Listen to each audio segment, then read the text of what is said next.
ਪ੍ਰਾਪਤ ਧਰਤੀ ਤੇ ਗੁਰਧਾਮ ਦੇ ਵਿੱਚ ਜੁੜੀ ਹੋਈ ਸਮੂਹ ਸਾਧ ਸੰਗਤ ਤੇ ਪ੍ਰੈਸ ਦੇ ਨੌਜਵਾਨ ਵੀਰੋ, ਅਦਬ ਨਾਲ ਫਤਿਹ ਬੁਲਾਉਣਾ। ਵਾਹਿਗੁਰੂ ਜੀ ਕਾ ਖਾਲਸਾ, ਵਾਹਿਗੁਰੂ ਜੀ ਕੀ ਫਤਿਹ। ਤੁਸੀਂ ਜਾਣਦੇ ਹੋ ਸਿੱਖ ਕੌਮ ਦੀ ਹਿਸਟਰੀ, ਇਤਿਹਾਸ ਗੁਰੂ ਨਾਨਕ ਸਾਹਿਬ ਜੀ ਤੋਂ ਲੈ ਕੇ ਅੱਜ ਤੱਕ ਜੱਦੋ ਜਹਿਦ ਤੇ ਕੁਰਬਾਨੀਆਂ ਭਰਿਆ ਇਤਿਹਾਸ। ਗੁਰੂ ਨਾਨਕ ਸਾਹਿਬ ਜੀ ਨੇ ਉਸ ਸਮੇਂ ਦੀ ਜਿਹੜੀ ਵਿਵਸਥਾ ਸੀ, ਉਸ ਸਮੇਂ ਜਿਹੜੇ ਜ਼ੁਲਮ ਹੋ ਰਹੇ ਸੀ, ਉਹਨਾਂ ਦੇ ਖਿਲਾਫ ਵੀ ਆਵਾਜ਼ ਬੁਲੰਦ ਕੀਤੀ ਤੇ ਕਿਸੇ ਦੇ ਵੀ ਭੈ ਹੇਠ ਨਹੀਂ, ਕਿਸੇ ਦੇ ਵੀ ਭੈ ਹੇਠ ਨਹੀਂ, ਨਿਰਭੈ ਹੋ ਕੇ ਕੀਤੀ। ਜੇ ਉਹਨਾਂ ਨੂੰ ਕਿਸੇ ਰਾਜ ਭਾਗ ਦੇ ਵਿਰੁੱਧ ਕਹਿਣਾ ਪਿਆ ਰਾਜੇ ਸ਼ੀਹੀ ਮੁਕੱਦਮ ਕੁੱਤੇ, ਤੇ ਉਹਨਾਂ ਨੇ ਕਿਹਾ ਬੜੀ ਦ੍ਰਿੜਤਾ ਨਾਲ। ਜੇ ਉਹਨਾਂ ਨੂੰ ਕਹਿਣਾ ਪਿਆ ਯਾਰ ਚੁੱਪ ਦਾ ਦਾਨ ਬਖਸ਼ੋ ਪਲੀਜ਼। ਕਲ ਕਾਤੀ ਰਾਜੇ ਕਸਾਈ ਧਰਮ ਪੰਖ ਕਰੇ ਉਡਰਿਆ, ਕੂੜ ਅਮਾਵਸ ਸੱਚ ਚੰਦਰਮਾ ਦੀਸੇ ਨਾਹੀ ਕਹਿ ਚੜਿਆ, ਹੋਂ ਭਾਲਵ ਪੁੰਨੀ ਹੋਈ ਅੰਧੇਰੇ ਰਾਹ ਨਾ ਦਿਸੇ ਕੋਈ।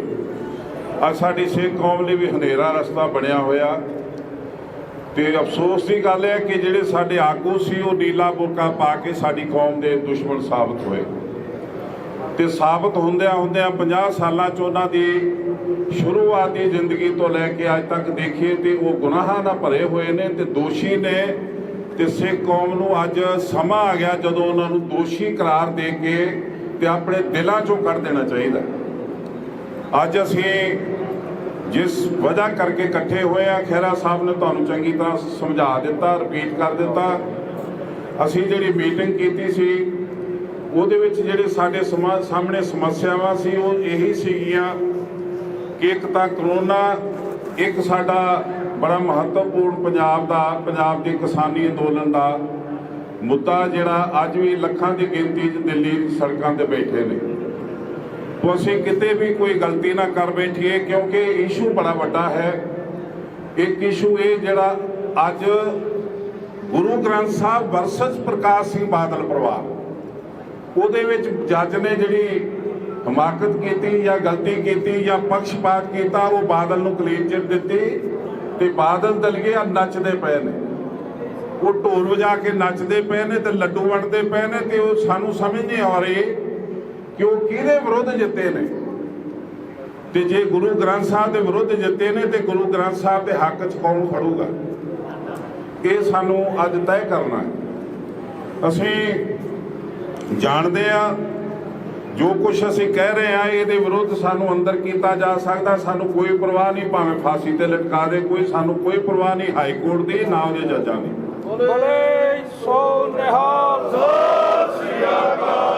ਜਿਹੜਾ ਗਲਤ ਫੈਸਲਾ ਆਇਆ ਉਸ ਨੂੰ ਅਸੀਂ ਗਲਤ ਕਹਾਂਗੇ ਤੇ ਅਸੀਂ ਨਹੀਂ ਗਲਤ ਕਹਿ ਰਹੇ, ਸਾਰੀ ਜੁਡੀਸ਼ਰੀ ਗਲਤ ਕਹਿ ਰਹੀ।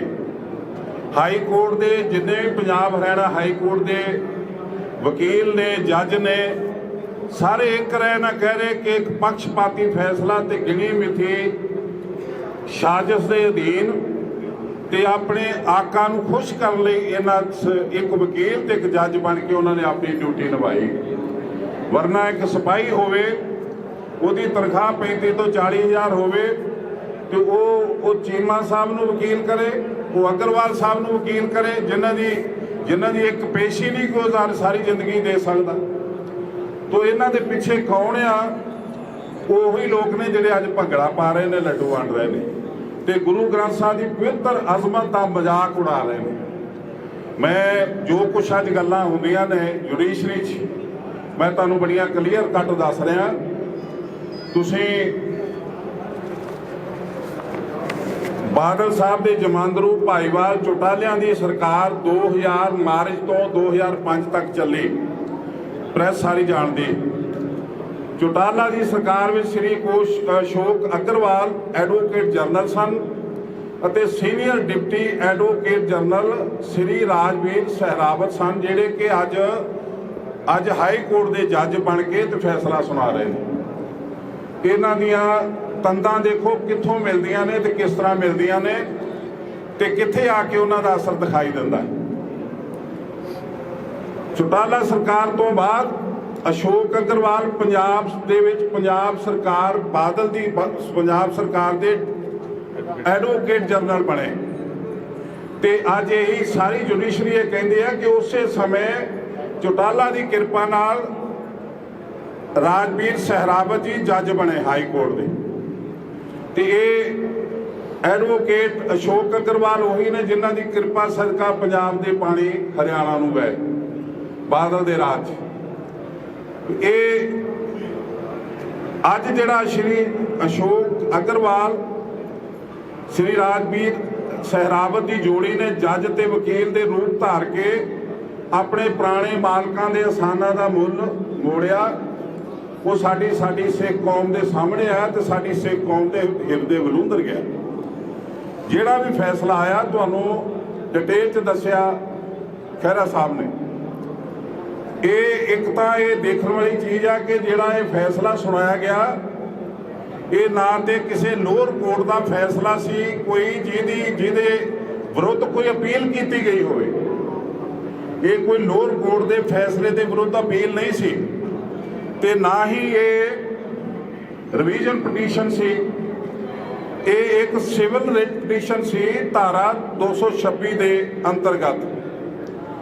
ਇਸ ਸਿਵਲ ਰਿਟ ਪਟੀਸ਼ਨ ਦੇ ਅੰਤਰਗਤ ਇੱਕ ਲੋਅਰ ਕੋਰਟ ਦੇ ਵਿੱਚ ਜਿਹੜਾ ਫੈਸਲਾ ਪਿਆ ਉਹਦੇ ਵਿੱਚ ਜਿਹੜੀ ਚਲਾਨ ਦੀ ਆਖਰੀ ਕਿਸ਼ਤ ਆਉਣੀ ਸੀ ਉਹ ਆਉਣ ਤੋਂ ਪਹਿਲਾਂ ਹੀ ਪ੍ਰਕਾਸ਼ ਸਿੰਘ ਬਾਦਲ ਤੇ ਉਹਦੇ ਪੁੱਤਰ ਨੂੰ ਕਲੀਨ ਚਿੱਟ ਦੇ ਦਿੱਤੀ ਗਈ।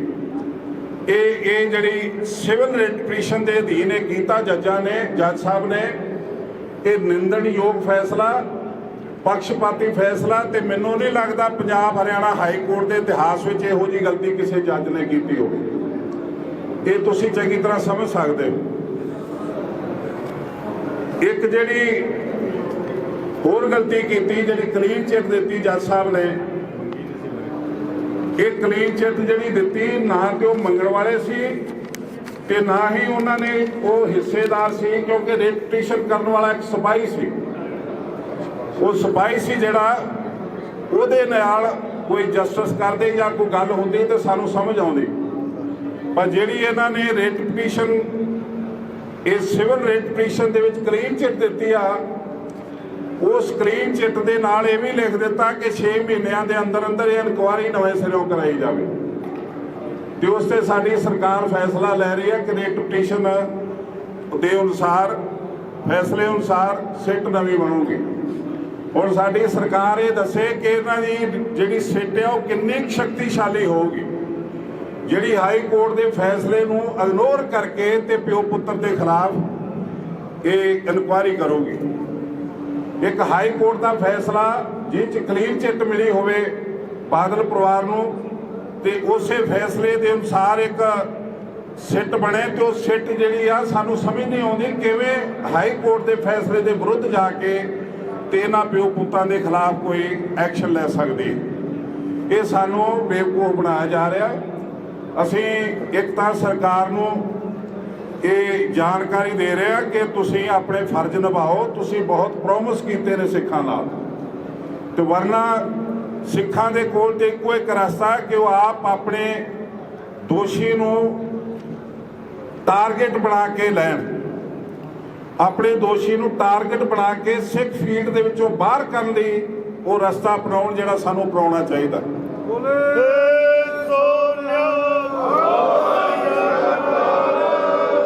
ਉਹ ਅਸੀਂ ਇੱਕ ਜਿਹੜਾ ਉਸ ਦਿਨ ਡਿਸੀਜਨ ਲਿਆ ਜਲਦੀ ਦੇ ਵਿੱਚ ਕਹਿ ਲਓ ਜਾਂ ਸਮੇਂ ਦੇ ਹਾਲਾਤ ਨੂੰ ਮੁੱਖ ਰੱਖ ਕੇ ਉਹ ਸਾਡਾ ਫੈਸਲਾ ਇਹ ਸੀ ਕਿ ਅਸੀਂ ਇਹ ਜਿਹੜੀ ਰਿਟ ਪਟੀਸ਼ਨ ਤੇ ਇੱਕ ਜੱਜਮੈਂਟ ਬਣੀ ਆ ਇਹ ਕਾਲਾ ਲੇਖ ਕਿਹਾ ਜਾ ਸਕਦਾ ਜੱਜਮੈਂਟ ਨਹੀਂ ਤੇ ਇਹ ਕਾਲੇ ਲੇਖ ਨੂੰ ਅਸੀਂ ਇਸ ਕਾਲੀ ਕਰਤੂਤ ਨੂੰ ਅਸੀਂ ਸਾੜ ਕੇ ਸਵਾਹ ਦੇ ਵਿੱਚ ਛਾੜ ਕੇ ਪਾਵਾਂਗੇ। ਇਸ ਨੂੰ ਸਵੀਕਾਰ ਨਹੀਂ ਕਰਾਂਗੇ ਤੇ ਇਸ ਨੂੰ ਸਾੜਨ ਲਈ ਅਸੀਂ 30 ਤਰੀਕ 11 ਵਜੇ ਕੋਟਪੂਰੇ ਦੇ ਮੁਕਾਮ ਤੇ ਜਿੱਥੇ ਇਹ ਹਾਦਸੇ ਵਾਪਰੇ ਉੱਥੋਂ ਆ ਕੇ ਸ਼ੁਰੂਆਤ ਕਰਾਂਗੇ। ਸਭ ਤੋਂ ਪਹਿਲਾਂ ਕਾਪੀ ਮੈਂ ਫਾੜੂੰਗਾ। ਜੇ ਕਿਸੇ ਅਦਾਲਤ ਨੇ ਸਰਕਾਰ ਨੇ ਗ੍ਰਿਫਤਾਰ ਕਰਨਾ ਹੋਵੇ ਤਾਂ ਮੈਨੂੰ ਕਰੇ।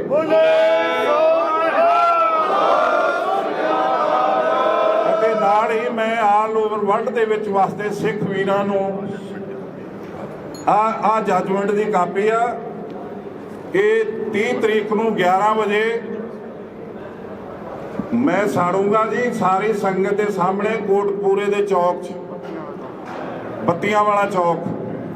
ਤੇ ਅਸੀਂ ਸਮੂਹ ਸੰਗਤਾਂ ਨੂੰ ਅਪੀਲ ਕਰਦੇ ਹਾਂ ਕਿ ਗੁਰੂ ਗ੍ਰੰਥ ਸਾਹਿਬ ਦੀ ਪਵਿੱਤਰ ਅਜ਼ਮਤ ਤੋਂ ਕੁਰਬਾਨ ਹੁੰਦਿਆਂ ਹੋਇਆ ਇਹ ਜਿਹੜੀ ਜੱਜਮੈਂਟ ਦਾ ਫੈਸਲਾ, ਇਹਨੂੰ ਭਾਵੇਂ ਤੁਸੀਂ ਇੰਟਰਨੈਟ ਦੀ ਰਾਹੀਂ, ਗੂਗਲ ਰਾਹੀਂ, ਜਿਸ ਤਰ੍ਹਾਂ ਵੀ ਹਾਸਲ ਕਰਕੇ ਇਹਦੀਆਂ ਕਾਪੀਆਂ ਕਢਵਾ ਕੇ ਜਿੱਥੇ ਬੈਠੇ ਹੋ ਉੱਥੇ ਸਾੜ ਕੇ ਆਪਣਾ ਪ੍ਰੋਟੈਸਟ ਕਰੋ। ਤੇ ਇਹ ਸਰਕਾਰ ਨੂੰ, ਸਰਕਾਰ ਦੇ ਪਿਆਦਿਆਂ ਨੂੰ ਤੇ ਜੱਜਾਂ ਨੂੰ ਇਹ ਦੱਸ ਦਿਓ ਕਿ ਅਸੀਂ ਤੁਹਾਡੇ ਗਲਤ ਫੈਸਲੇ ਪ੍ਰਵਾਨ ਨਹੀਂ ਕਰਾਂਗੇ।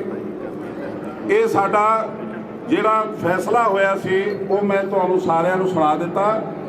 ਅਕਾਲ ਪੁਰਖ ਸੱਚੇ ਵਾਹਿਗੁਰੂ ਕਿਰਪਾ ਕਰੇ।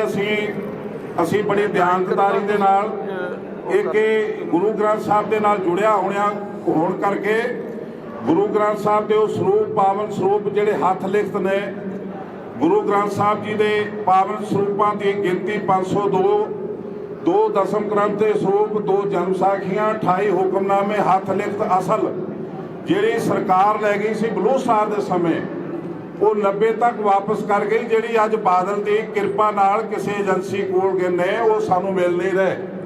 ਹਾਈ ਕੋਰਟ ਨੂੰ ਵੀ ਇਹ ਪ੍ਰਬੰਧਕ ਕਮੇਟੀ ਜਵਾਬ ਨਹੀਂ ਦੇ ਰਹੀ। ਅਸੀਂ ਸਿਰਫ ਤੇ ਸਿਰਫ ਅੰਦੋਲਨ ਕਰਕੇ ਚੁੱਪਿਆ, ਕਰੋਨਾ ਕਰਕੇ ਚੁੱਪਿਆ, ਠੰਡੇ ਨਹੀਂ ਪਏ। ਅਸੀਂ ਇਹ ਹਾਸਲ ਕਰਕੇ ਛੱਡਾਂਗੇ ਤੇ ਗੁਰੂ ਗ੍ਰੰਥ ਸਾਹਿਬ ਦੀ ਪਵਿੱਤਰ ਅਜ਼ਮਤ ਤੋਂ ਕੁਰਬਾਨ ਹੋਣ ਤੱਕ ਜਾਵਾਂਗੇ ਜਿੰਨੀ ਦੇਰ ਤੱਕ ਸਾਨੂੰ ਜਸਟਿਸ ਨਹੀਂ ਮਿਲੂਗਾ।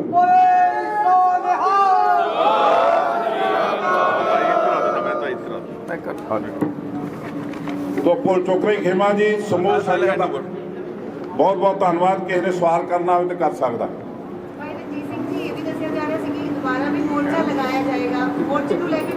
नहीं ਜਿਹੜਾ ਤੁਹਾਨੂੰ ਅਸੀਂ ਪ੍ਰੋਗਰਾਮ ਦਿੱਤਾ ਨਾ ਜੀ, ਇਹ ਕਿਸਾਨਾਂ ਦਾ ਮੋਰਚਾ ਨੂੰ ਮੱਦੇ ਨਜ਼ਰ ਰੱਖ ਕੇ, ਕਰੋਨਾ ਨੂੰ ਮੱਦੇ ਨਜ਼ਰ ਰੱਖ ਕੇ ਇੱਕ ਪ੍ਰੋਟੈਸਟ ਦੇ ਤੌਰ ਤੇ ਇੱਕ ਛੋਟਾ ਫੈਸਲਾ ਨਹੀਂ, ਬਹੁਤ ਵੱਡਾ ਫੈਸਲਾ। ਜੇ ਅਖਲਾਕ ਹੋਵੇ ਹਾਈ ਕੋਰਟ ਦੇ ਜੱਜ ਕੋਲ ਤੇ ਉਹਨੂੰ ਰਿਜ਼ਾਈਨ ਕਰ ਦੇਣਾ ਚਾਹੀਦਾ। ਇੱਕ ਵਾਰੀ ਤਾਇਦ ਕਰ ਲੈਣ ਦਿਓ। ਇੱਕ ਮੇਰੀ ਬੇਨਤੀ ਹੋ ਰਿਹਾ, ਇਹ ਪ੍ਰਕਾਸ਼ ਸਿੰਘ ਬਾਦਲ ਮਤ ਸਮਝੇ ਕਿ ਅਸੀਂ ਇਸ ਨੂੰ ਦੇਖ ਰਹੇ ਨਹੀਂ ਰਹੇ। ਪੰਥ ਦੀ ਖੁੱਲੀ ਅੱਖ ਇਸ ਨੂੰ ਦੇਖ ਰਹੀ ਆ। ਇਸ ਨੇ ਚਰਨਜੀਤ ਚੱਡੇ ਨੂੰ ਕਲੀਨ ਚਿੱਟ ਦਵਾਤੀ ਤੇ ਲੰਗਾਹ ਨੂੰ ਦੌੜ ਲਈ ਰਾਹ ਸਾਫ਼ ਕਰ ਰਿਹਾ। ਇਹ ਸਿੱਖਾਂ ਨੇ ਬਰਦਾਸ਼ਤ ਨਹੀਂ ਕਰਨਾ। ਇਹ ਵਿਭਚਾਰੀ ਜਿਹੜੇ ਕੌਮ ਦੇ ਸਰਪ੍ਰਸਤ ਨਹੀਂ ਬਣ ਦੇਣੇ ਅਸੀਂ। ਇਹ ਜਿਹੜਾ ਗਿਆਨੀ ਬਿਠਾਇਆ ਪ੍ਰਕਾਸ਼ ਸਿੰਘ ਬਾਦਲ ਨੇ ਅਕਾਲ ਤਖਤ ਤੇ, ਉਹਨੂੰ ਬੰਦੇ ਦਾ ਪੁੱਤ ਬਣ ਕੇ ਤੇ ਆਪਣੇ ਘਰ ਬੈਠ ਜਾਣਾ ਚਾਹੀਦਾ। ਬਾਦਲ ਦੇ ਹੁਕਮ ਨਾ ਪਾਲੇ, ਵਰਨਾ ਇਹਦਾ ਬਹੁਤ ਵੱਡਾ ਖਮਿਆਜਾ ਉਹਨੂੰ ਭੁਗਤਣਾ ਪਊਗਾ। ਇਹ ਮਜ਼ਾਕ ਨਹੀਂ। ਇਹ ਗੁਰੂ ਨਾਨਕ ਦੀ ਸੱਚੀ ਪਾਤਸ਼ਾਹੀ ਅਕਾਲ ਤਖਤ ਸਾਹਿਬ, ਅਕਾਲ ਤਖਤ ਸਾਹਿਬ ਤੋਂ ਵਿਭਚਾਰੀ ਸੁੱਚੇ ਲੰਗਾਹ ਵਰਗਿਆਂ ਨੂੰ ਮਾਫ ਕਰਕੇ ਪੰਥ ਦੇ ਵਿੱਚ ਸਾਡੇ ਤੇ ਲਿਆ ਕੇ ਸਰਪ੍ਰਸਤੀ ਬਣਾਉਣ ਨੂੰ ਜਿਹੜੀਆਂ ਤਿਆਰੀਆਂ ਹੋ ਰਹੀਆਂ ਉਹਨਾਂ ਨੂੰ ਅਸੀਂ ਰਾਹ ਨਹੀਂ ਦੇਵਾਂਗੇ, ਉਹਨਾਂ ਨੂੰ ਅਸੀਂ ਕਾਮਯਾਬ ਨਹੀਂ ਹੋਣ ਦੇਵਾਂਗੇ। ਬਾਦਲ ਨੂੰ ਚਾਹੀਦਾ ਕਿ ਉਹ ਜੋ ਕੁਝ ਵੀ ਕਰ ਚੁੱਕਾ ਹੈ ਉਸ ਤੋਂ ਤੋਬਾ ਕਰੇ ਤੇ ਆਪਣੇ ਪਰਿਵਾਰ ਨੂੰ ਲੈ ਕੇ ਕੋਈ ਹੋਰ ਥਾਂ ਮੱਲੇ, ਪੰਥ ਦਾ ਖਹਿੜਾ ਛੱਡੇ। ਵਾਹਿਗੁਰੂ ਜੀ ਕਾ ਖਾਲਸਾ, ਵਾਹਿਗੁਰੂ ਜੀ ਕੀ ਫਤਿਹ। ਭਾਈ ਸਾਹਿਬ ਇੱਥੇ ਰਹੋ ਤੁਸੀਂ। ਮੈਂ ਹੁਣ ਬੇਨਤੀ ਕਰੂੰਗਾ ਕਿ ਸਵਾਲ ਤੁਸੀਂ ਜੇ ਅਗਰ ਪੁੱਛ ਰਹੇ ਹੋ ਤਾਂ ਬਾਅਦ 'ਚ ਪੁੱਛ ਲਿਓ। ਇੱਕ ਵਾਰ ਇਸ ਕਾਲ ਲਈ ਕੁਝ ਸੱਜਣ ਜਿਹੜੇ ਤਾਇਦ ਕਰਨਗੇ ਬਰੀਫਲੀ। ਮੈਂ ਪਹਿਲਾਂ ਬੇਨਤੀ ਕਰੂੰਗਾ ਹਰਦੀਪ ਸਿੰਘ ਜੀ ਡਿਪਟੀਪਾ ਜਿਨ੍ਹਾਂ ਦਾ ਪੋਤਰਾ ਇਹਨਾਂ ਦਿਨਾਂ 'ਚ ਦਿੱਲੀ ਟਰੈਕਟਰ ਪਰੇਡ ਵਿੱਚ ਸ਼ਹੀਦ ਹੋਇਆ ਸੀ, ਨਵਰੀਤ ਸਿੰਘ। ਕੋਈ ਨਹੀਂ ਹੁਣ ਇਹਨਾਂ ਕੋਲ ਉੱਚੀ ਬੋਲ ਦਿਓ। ਤੁਸੀਂ ਸਾਰਿਆਂ ਨੇ ਸਿੰਘ ਸਾਹਿਬ ਤੋਂ ਸੁਣ ਲਿਆ, ਖਹਿਰਾ ਸਾਹਿਬ ਨੇ ਵੀ ਸਾਰੀਆਂ ਗੱਲਾਂ ਕਹਿ ਦਿੱਤੀਆਂ। ਇਹ ਸਾਡਾ ਮੀਟਿੰਗ ਵਿੱਚ ਰਿਹਾ ਸਰਵਸੰਮਤੀ ਨਾਲ ਫੈਸਲਾ ਸੀਗਾ, ਕਿਉਂਕਿ ਜਿਹੜੀ ਜੱਜਮੈਂਟ ਆਈ ਹੈ ਉਸ ਤੋਂ ਬਾਅਦ ਕੋਈ ਸ਼ੱਕ ਦੀ ਗੁੰਜਾਇਸ਼ ਨਹੀਂ ਰਹੀ ਕਿ ਇਹ ਸਾਰੀ ਤੈਅਸ਼ੁਦਾ ਪਲੈਨਿੰਗ ਦੇ ਤਹਿਤ, ਇੱਕ ਸਾਜ਼ਿਸ਼ ਦੇ ਤਹਿਤ ਲਿਆਂਦਾ ਗਿਆ ਫੈਸਲਾ ਸੀਗਾ ਜਿਸ ਨੂੰ ਸਿੱਖ ਕੌਮ ਕਦੀ ਪਰਵਾਹ ਨਹੀਂ ਕਰੇ। ਇਸ ਦੀਆਂ ਕਾਪੀਆਂ ਸਾੜਨ ਦਾ ਜਿਹੜਾ ਅੱਜ ਸਿੰਘ ਸਾਹਿਬ ਨੇ ਐਲਾਨ ਕੀਤਾ ਹੈ, ਅਸੀਂ 3 ਤਰੀਕ ਨੂੰ ਸ਼ੁਰੂ ਕਰਾਂਗੇ। ਅਸੀਂ ਸਾਰੇ ਹੀ ਉਸ ਦੀ ਤਾਇਦ ਕਰਦੇ ਹਾਂ ਤੇ ਅਸੀਂ ਸਾਰੀ ਸਿੱਖ ਕੌਮ ਨੂੰ ਇਹ ਅਪੀਲ ਕਰਦੇ ਹਾਂ ਕਿ ਜਿੱਥੇ ਵੀ ਕੋਈ ਨਾਨਕ ਨਾਮ ਲੈਵਾ ਸਿੱਖ ਬੈਠਾ ਹੈ ਜਾਂ ਕੋਈ ਇਨਸਾਫ ਸ਼ਹਿਰੀ ਹੋਰ ਵੀ ਕਿਸੇ ਕੌਮ ਨਾਲ ਵਾਬਸਤਾ ਹੈ, ਉਹ ਇਸ ਫੈਸਲੇ ਦੀਆਂ ਕਾਪੀਆਂ ਸਾੜੇ ਔਰ ਜੁਡੀਸ਼ਰੀ ਜਿਹੜੀ ਕਿ ਗੁਲਾਮ ਬਣ ਚੁੱਕੀ ਹੈ, ਇਸ ਦੀ ਮਾਨਸਿਕਤਾ ਜਿਹੜੀ ਗੁਲਾਮੀ ਵਾਲੀ ਹੋ ਚੁੱਕੀ ਹੈ, ਜਿਸ ਨੇ ਦੇਸ਼ ਦਾ ਬੇੜਾ ਗਰਕ ਕਰ ਰੱਖਿਆ ਹੈ, ਇਸ ਤੇ ਜਿਹੜਾ ਸਵਾਲੀਆ ਨਿਸ਼ਾਨ ਲੱਗੇ ਹੋਏ ਹਨ, ਇਹ ਸਾਰੀਆਂ ਚੀਜ਼ਾਂ ਜਿਹੜੀਆਂ ਨੇ ਇਹ ਲਾਈਮਲਾਈਟ ਵਿੱਚ ਆਉਣੀਆਂ ਚਾਹੀਦੀਆਂ। ਦੁਨੀਆ ਨੂੰ ਪਤਾ ਲੱਗਣਾ ਚਾਹੀਦਾ ਹੈ ਕਿ ਹਿੰਦੁਸਤਾਨ ਦੀ ਜੁਡੀਸ਼ਰੀ ਅੱਜ ਕਿਸ स्तर पर जाके डिग चुकी है और विक चुकी है। मैं अपने वालों इस जी अनाउंसमेंट हुई है सिंह साहब ज्ञानी रणजीत सिंह जी वालों साबका जथेदार श्री अकाल तख्त साहब वालों, मैं उसकी तारीफ करदा। असीं सारे ही इस फैसले नाल पूर्ण तौर पर सहमत हाँ। वाहिगुरू जी का खालसा, वाहिगुरू जी की फतेह। वाहिगुरू जी का खालसा, वाहिगुरू जी की फतेह। अज जो ये पंथक इकट्ठ दे विच जो फैसला सिंह साहब ने सुनाया है, सब तो पहले तो मैं उसकी तायद मजीद करदा ते नाले अज समुची सिख कौम दा मन ते हिरदे बलूंदरे गए ने इस फैसले तो बाद, ते किसी ने भी इस हाई कोर्ट के फैसले नूं प्रवान नहीं किया।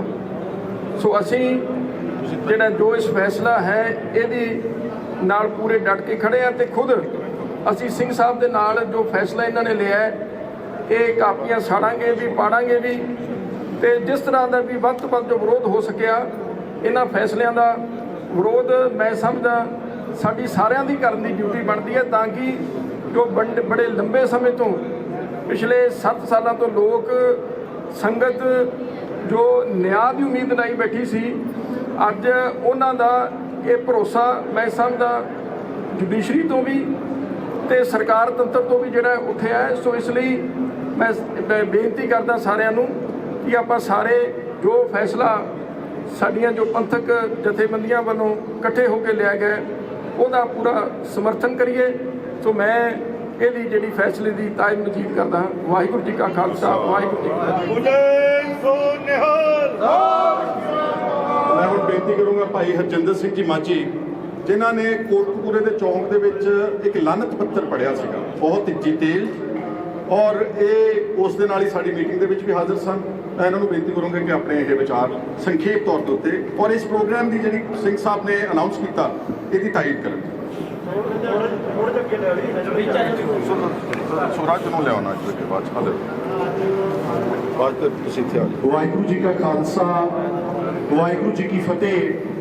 समुची मानवता दे सर्ब सांझे रहबर श्री गुरु ग्रंथ साहिब सच्चे पातशाह जी दियां बेअदबियां, इंसाफ मंगण वालियां नूं इंसाफ दी थां गोलियां मारन तो बाद साडे कोल इक्को ही राह बचदा सीगा जिहड़ा लोकतंत्र दे विच, ਉਹ ਸੀ कि कोर्ट तो इंसाफ मिलूगा। पर जिहड़ा ये फैसला आया ਇਹਨੇ दुनिया भर ਵਿੱਚ ਵਸਦੇ ਹੋਏ समूह इंसाफ पसंद लोगों के हिरदियां नूं बलूंदर के रख दिता है।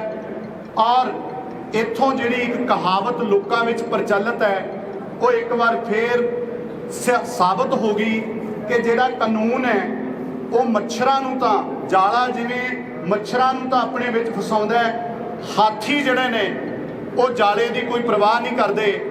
इस तरह क्योंकि इस जांच दे विच जिहड़े दोषी ने वो सुखबीर ते सुमेध सैनी वर्गे बड़े हाथी ने, जिन्हां सामने कानून दे जिहड़े रखवाले ने वो बेबस महसूस करते हैं अपने आप नूं। इस करके इहो जे जिहड़े काले फैसले आउंदे आ जिहड़े कि शर्मसार करते हैं। तो मैं मेरे नाल सुखराज सिंह खड़े ने, मैं आधा मिनट लेना चाहूँगा कि जिस व्यक्ति के पिता की शहादत हो चुकी होवे, इस तो बाद भी पीसफुली रह के शांतमई रह के कोर्टां कचहरियां दे लगातार धक्के खाधे गए होण, आखिर मैं भारत के समुचे सिस्टम नूं, हाई कोर्ट के मानयोग हाई कोर्ट के जज साहबान नूं, इत्थों की कांग्रेस गौरमेंट नूं ये पुछना चाहुंदा कि इस तरह लगातार धक्के ते धक्के करके तुसी साडे नौजवानों नूं किस राह तोरना चाहुंदे हो, तुसी चाहुंदे की हो? मैनूं ये महसूस हो रहा है कि कोई ऐसे पासे सानूं तोरना चाहुंदे है, दोबारा फिर तो साडे नौजवानों के खून नाल होली खोडण वाला माहौल बनाउणा चाहुंदे है। पर असी गुरु ग्रंथ साहिब की कृपा नाल पीसफुली रह के ये सारा जिहड़ा संघर्ष है वो लगातार जारी रखांगे। गुरु ग्रंथ साहिब का फैसला है कि हर दीवानों कोई कित्थे जाया। दुनियावी अदालतां दे विचों तां बादल बच गया, सुमेध सैनी बच गया, पर उस रब की अदालत दे विचों ये माफ नहीं होऊगा। ते रब संगत विच वसदा है, विच संगत हर प्रभ वसै जियो, संगत की कचहरी दे विच ये माफ नहीं होऊगा। इसलिए जो सिंह साहब भाई रणजीत सिंह होरां ने अज ये सानू प्रोग्राम दिता है, ये समुचियां जथेबंदियां का प्रोग्राम है। ਅਸੀਂ ਸਾਰੇ ਇਹਦੇ ਨਾਲ ਸਹਿਮਤ ਹੁੰਦੇ ਹੋਏ ਮੈਂ ਬੇਨਤੀ ਕਰਦਾ ਦੁਨੀਆ ਭਰ ਵਿੱਚ ਵਸਦੇ ਹੋਏ ਸਿੱਖਾਂ ਨੂੰ, ਇਨਸਾਫ ਪਸੰਦ ਲੋਕਾਂ ਨੂੰ ਕਿ ਜਿੱਥੇ ਬੱਤੀਆਂ ਵਾਲਾ ਚੌਂਕ ਦੇ ਵਿੱਚ ਇਹ ਕਾਪੀਆਂ ਸਾੜੀਆਂ ਜਾਣਗੀਆਂ, ਉੱਥੇ ਜਿੱਥੇ ਜਿੱਥੇ ਵੀ ਬੈਠੇ ਹੋ ਭਾਵੇਂ ਫੋਰਨ ਕੰਟਰੀਆਂ 'ਚੋਂ, ਪਰ ਇਹ ਕਾਪੀਆਂ ਸਾੜ ਕੇ ਨਾਲ ਇਹਦੀਆਂ ਵੀਡੀਓ ਬਣਾ ਕੇ ਵੱਧ ਤੋਂ ਵੱਧ ਸੋਸ਼ਲ ਮੀਡੀਆ ਦੇ ਉੱਤੇ ਵਾਇਰਲ ਕੀਤੀਆਂ ਜਾਣ ਤਾਂ ਜੋ ਇੱਥੋਂ ਦੇ ਸਿਸਟਮ ਨੂੰ ਦੱਸਿਆ ਜਾ ਸਕੇ ਕਿ ਅਸੀਂ ਜਿਹੜੇ ਆ ਜਾਗਦੀ ਜ਼ਮੀਰ ਵਾਲੇ ਆ ਤੇ ਸਾਡੇ ਲਈ ਗੁਰੂ ਗ੍ਰੰਥ ਸਾਹਿਬ ਸਭ ਤੋਂ ਉੱਪਰ ਹੈ, ਉਸ ਤੋਂ ਬਿਨਾ ਸਾਡੇ ਕੋਲ ਕੁਝ ਨਹੀਂ ਹੈ। ਸੋ ਇਹ ਬਹੁਤ ਦੁਖਦਾਇਕ ਫੈਸਲਾ ਤੇ ਅਸੀਂ ਸਾਰੇ ਸਹਿਮਤ ਹੁੰਦੇ ਹੋਏ ਹੁਣ ਇਹ ਪ੍ਰੋਗਰਾਮ ਬਣਾਉਣੇ ਆ ਆਪੋ ਆਪਣੇ ਜਿਹੜੀ ਮੇਨ ਸਾਡੇ ਆਗੂ ਸਾਹਿਬਾਨ ਨੇ ਸਿੰਘ ਸਾਹਿਬ ਭਾਈ ਰਣਜੀਤ ਸਿੰਘ ਦੀ ਅਗਵਾਈ ਵਿੱਚ ਇਹ ਤਾਂ ਬੱਤੀਆਂ ਵਾਲਾ ਚੌਂਕ ਕੋਟਕਪੂਰਾ ਪਹੁੰਚਣਗੇ ਤੇ ਬਾਕੀ ਸਾਰੀ ਸੰਗਤ ਨੂੰ ਮੈਂ ਹੱਥ ਬੰਨ੍ਹ ਕੇ ਬੇਨਤੀ ਕਰਾਂਗਾ ਵੀ ਜਿੱਥੇ ਜਿੱਥੇ ਵੀ ਤੁਹਾਨੂੰ ਠੀਕ ਸਮਝੋ ਵੱਡੇ ਇਕੱਠ ਨਾ ਕਰਨੇ ਆਪਾਂ ਜੋ ਸਿਹਤ ਮਹਿਕਮੇ ਦੀਆਂ ਹਦਾਇਤਾਂ ਨੇ ਕੋਵਿਡ ਕਾਰਨ ਤੇ ਇਸ ਲਈ ਆਪਾਂ ਆਪਣੇ ਆਪਣੇ ਤੌਰ ਤੇ ਜਿਹੜੀਆਂ ਕਾਪੀਆਂ ਜ਼ਰੂਰ ਸਾੜੀਏ ਤੇ ਅਸੀਂ ਸਾਰੇ ਇਹਦੇ ਨਾਲ ਸਹਿਮਤ ਹਾਂ ਜੀ। ਵਾਹਿਗੁਰੂ ਜੀ ਕਾ ਖਾਲਸਾ ਵਾਹਿਗੁਰੂ ਜੀ ਕੀ ਫਤਿਹ। ਹੁਣ ਮੈਂ ਬੇਨਤੀ ਕਰੂੰਗਾ ਭਾਈ ਸਾਹਿਬ ਪਿੱਛੇ ਆ ਜਾਓ ਜੀ ਮੈਂ ਹੁਣ ਬੇਨਤੀ ਕਰੂੰਗਾ ਸੁਖਰਾਜ ਸਿੰਘ, ਭਾਈ ਸੁਖਰਾਜ ਸਿੰਘ, ਇਹਨਾਂ ਦੇ ਪਿਤਾ ਜੀ ਸ਼ਹੀਦ ਹੋਏ ਸੀ ਬੇਬਲ ਕਲਾ ਕ੍ਰਿਸ਼ਨ ਭਗਵਾਨ ਸਿੰਘ ਜੀ, ਕਾਫੀ ਸੰਤਾਪ ਹਟਾਇਆ ਵਾ, ਇਹ ਚੰਦ ਸ਼ਬਦ ਔਰ ਤਾਇਦ ਕਰ। ਵਾਹਿਗੁਰੂ ਜੀ ਕਾ ਖਾਲਸਾ ਵਾਹਿਗੁਰੂ ਜੀ ਕੀ ਫਤਿਹ। ਪਹਿਲਾਂ ਤਾਂ ਮੈਂ ਬੇਨਤੀ ਕਰਦਾ ਜੋ ਜਥੇਦਾਰ ਭਾਈ ਰਣਜੀਤ ਸਿੰਘ ਜੀ ਉਹਨਾਂ ਨੇ ਸਾਬਕਾ ਜਥੇਦਾਰ ਅਕਾਲ ਤਖਤ ਸਾਹਿਬ ਉਹਨਾਂ ਨੇ ਪ੍ਰੋਗਰਾਮ ਦਿੱਤਾ, ਅਸੀਂ ਉਹਨਾਂ ਦਾ ਸਮਰਥਨ ਕਰਦੇ ਹਾਂ ਤੇ ਮੈਂ ਸੰਗਤ ਨੂੰ ਬੇਨਤੀ ਕਰਦਾ ਕਿ ਵੱਧ ਤੋਂ ਵੱਧ ਤੁਸੀਂ ਸਹਿਯੋਗ ਕਰੋ। ਜਿੱਥੇ ਵੀ ਜੇ ਤੁਸੀਂ ਕੋਟ ਨਹੀਂ ਪਹੁੰਚ ਸਕਦੇ ਕੋਟਕਪੂਰਾ ਚੌਂਕ ਵਿੱਚ ਤੇ ਆਪਣੇ ਨੇੜੇ ਦੇ ਕਿਤੇ ਵੀ ਚੁਰਾਹੇ 'ਚ ਖੜ੍ਹ ਕੇ ਤੁਸੀਂ ਆਪਣੀਆਂ ਜਥੇਬੰਦੀਆਂ ਦੇ ਨਾਲ ਇਹਦਾ ਸਮਰਥਨ ਕਰ ਸਕਦੇ ਹੋ। ਦੂਸਰੀ ਸਾਰਿਆਂ ਨੂੰ ਆਪਾਂ ਨੂੰ ਪਤਾ ਹੀ ਆ, ਦੱਸ ਹੀ ਦਿੱਤਾ ਕਿ ਇੱਕ ਗੁਰਦੀਪ ਸਿੰਘ ਧੰਦੇਰ ਅਸਲ ਤੋਂ ਸੀ ਜਿਹਦੀ ਰਿਟ ਸੀ ਥੋੜਾ ਦੂਰ ਕਰਕੇ ਤੇ ਰਿਸ਼ਪਾਲ ਸਿੰਘ ਇੱਕ ਹੌਲਦਾਰ ਹੈ। ਉਹਨਾਂ ਦੇ ਜੇ ਐਡਵੋਕੇਟਾਂ ਦੀ ਗੱਲ ਕਰੀਏ ਤਾਂ ਜਿਹੜਾ ਉਹਨਾਂ ਦਾ ਖਰਚਾ ਆਪਾਂ ਲਾਈਏ ਅੱਜ ਤੱਕ ਉਹਨਾਂ ਦੀ ਉਨੀ ਤਨਖਾਹ ਨਹੀਂ ਹੋਈ ਹੋਣੀ ਡਿਊਟੀ ਕਰਦਿਆਂ ਦੀ ਜਿੰਨੀ ਉਹਨਾਂ ਨੂੰ ਇੱਕ ਦਿਨ ਦੀ ਫੀਸ ਗਈ ਆ। ਸੋ ਇੱਥੋਂ ਆਪਾਂ ਨੂੰ ਅੰਦਾਜ਼ਾ ਲਾ ਲੈਣਾ ਚਾਹੀਦਾ ਵੀ ਇਹ ਮੋਹਰੇ ਬਣਾ ਕੇ ਵਰਤਿਆ ਗਿਆ ਤਾਂ ਇਹਨਾਂ ਨੂੰ ਵਰਤਣ ਵਾਲੇ ਕੌਣ ਆ। ਅੱਜ ਹੱਸ ਹੋ ਰਹੇ ਆ, ਪਟੀਸ਼ਨ ਖਾਰਜ ਹੋਈ ਆ, ਉਹਨਾਂ ਦੇ ਹੱਕ 'ਚ ਫੈਸਲੇ ਆਏ ਆ ਰਿਸ਼ਪਾਲ ਸਿੰਘ ਤੇ ਗੁਰਦੀਪ ਧੰਦੇਰ ਦੇ ਤੇ ਭੰਗੜੇ ਅਕਾਲੀ ਦਲ ਪਾ ਰਿਹਾ। ਸੋ ਇੱਥੋਂ ਆਪਾਂ ਨੂੰ ਸਾਫ਼ ਸਪਸ਼ਟ ਹੋ ਰਿਹਾ ਤੇ ਮੈਂ ਇੱਕ ਬੇਨਤੀ ਹੋਰ ਕਰਦਾ, ਮੈਂ ਪਿਛਲੇ